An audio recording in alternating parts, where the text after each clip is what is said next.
এই পৃথিবীতে অনেক মানুষ আছে যারা মনে মনে ভাবে আমার মতো শক্তি আর কারো নেই। তাদের শক্তি হয়তো জ্ঞান, হয়তো ক্ষমতা, হয়তো নাম, অথবা মানুষের ভিড়ে আলাদা হয়ে দাঁড়ানোর এক ধরনের অহংকার। দেবর্ষি নারদও একসময় এমনই ভাবতেন। নারদ, যার কণ্ঠে ভগবানের নাম, পায়ে পায়ে তীর্থ, যার জীবনে নেই সংসারের টান, নেই লোভ, নেই ভয়। নারায়ণ নারায়ণ এই নামেই তার জীবন। একদিন নারদ ভাবলেন, এই পৃথিবীতে এমন আর কে আছে যার ভক্তি আমার মতো গভীর? এই ভাবটা মুখে বলেননি, কিন্তু অহংকার এমন জিনিস, ওটা নীরবে থেকেও শব্দ করে। ভগবান সবই বোঝেন। একদিন নারদ ভগবানের কাছে এসে বললেন, প্রভু, আমি তো সারা জীবন আপনার নামেই ডুবে আছি।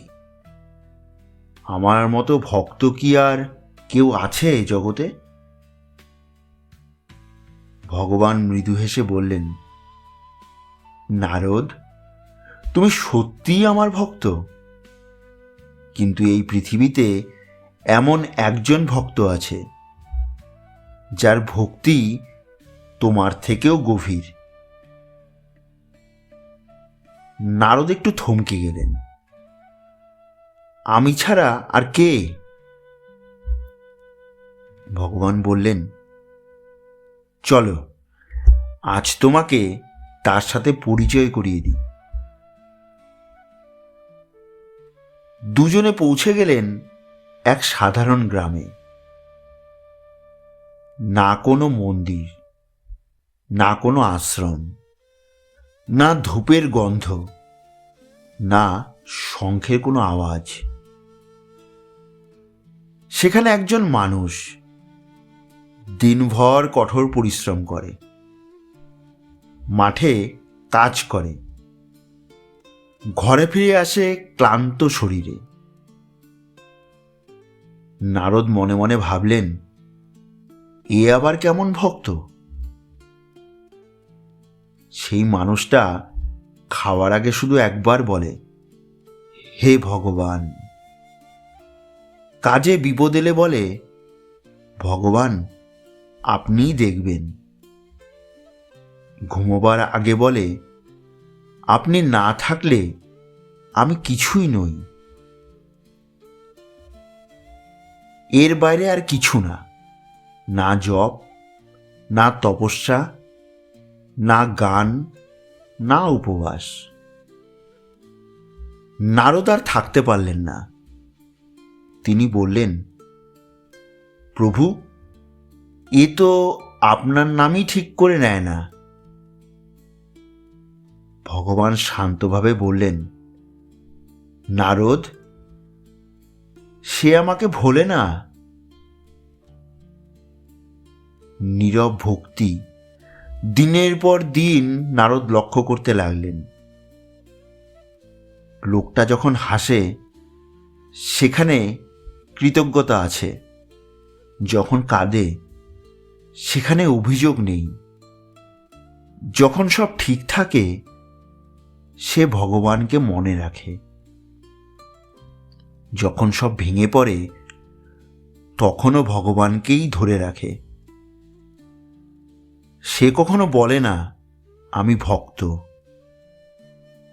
কখনো দেখায় না আমি আলাদা। ভক্তি তার কাছে প্রদর্শন নয়, ভক্তি তার কাছে একটা আশ্রয়।